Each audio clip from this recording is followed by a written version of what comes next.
You know, you have to wonder, how do you get so powerful that a superpower tries to kill you? Not once, not even a dozen times, but literally hundreds of times over decades. It sounds like a wild movie script, right? But this is the absolutely real story of the CIA's obsessive quest to eliminate one man, Fidel Castro. Just look at that number, 638.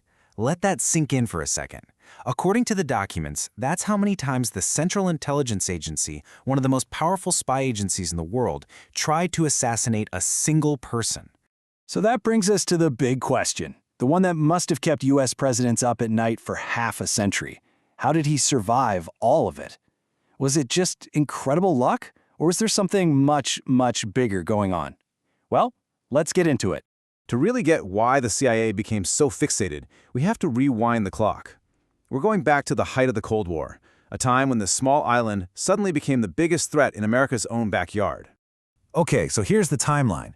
In 1959, Fidel Castro's revolution kicks out a dictator that the US had supported.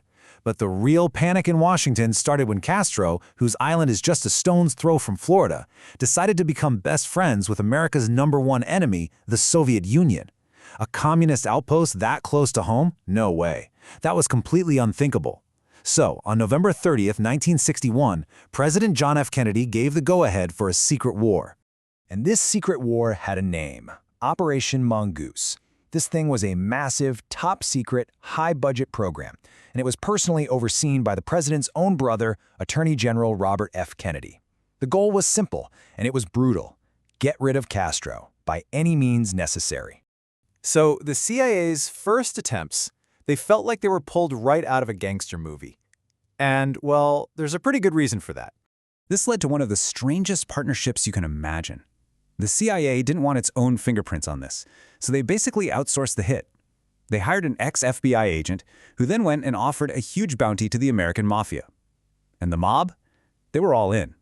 See, Castro had shut down all their profitable casinos in Havana, so for them, this wasn't just business. It was personal revenge. So they tried all the classic moves, snipers on rooftops, shooters in crowds, but every single time, it was a total failure. Either the shot never lined up, or the hitman would suddenly realize that the regular people standing near Castro were actually his elite, heavily armed bodyguards. It became crystal clear that these old-school tactics just weren't going to cut it. So when the straightforward approach failed, the CIA decided to get creative. And by creative, I mean things got really, really weird. And this is the guy who made it weird. Meet Sidney Gottlieb. He was the CIA's real-life Q from the James Bond movies, a master chemist who cooked up untraceable poisons and all sorts of bizarre gadgets. When the mob couldn't get it done, the mission was handed over to him. Gottlieb's first idea was actually pretty clever. The CIA had been watching Castro for a year and found out he had a weakness for chocolate milkshakes from one specific hotel. So they recruited a waiter, gave him a tiny deadly poison capsule, and told him, just drop this in his milkshake. Simple, right? Well, not so simple. The night it was all supposed to go down, the waiter had hidden the capsule by sticking it to the inside of a freezer. But when he went to get it, it was frozen solid. He panicked, pulled too hard, and the capsule just burst, spilling the poison all over the inside of the freezer. A multi-million-dollar assassination plot, completely ruined by a frosty freezer coil. You can't make this stuff up. But Gottlieb wasn't about to give up. He knew Castro loved to scuba dive, and that gave him his next idea. He got a brand new wetsuit and lined the inside with a special fungus that would cause a nasty skin disease. Oh, and just for good measure, he contaminated the breathing tube with tuberculosis bacteria. The plan was to have it delivered as a friendly gift. And this is where the story goes from weird to just plain unbelievable. The CIA gave the poisoned wetsuit to an American lawyer who was friendly with Castro. But the lawyer, who had no idea what was in it, took one look at the suit and thought it looked, well, cheap.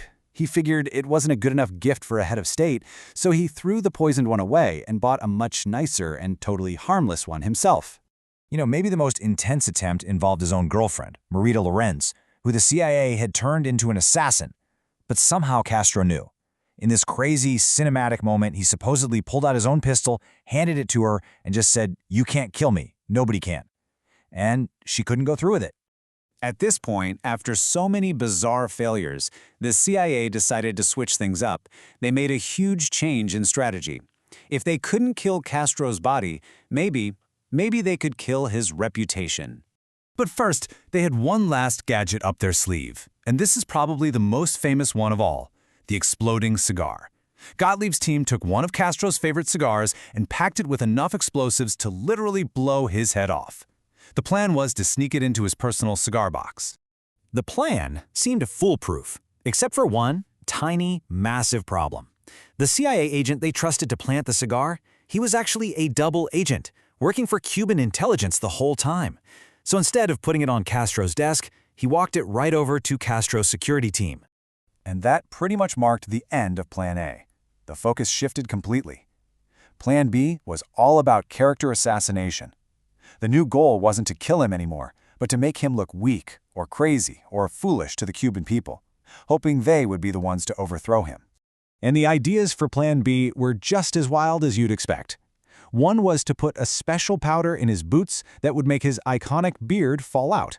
Another plan was to pump LSD gas into a radio studio while he was giving one of his marathon speeches, trying to make him hallucinate on live radio.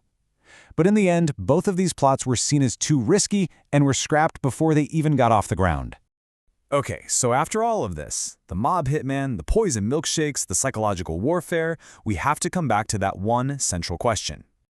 Was Fidel Castro just the luckiest man on the entire planet?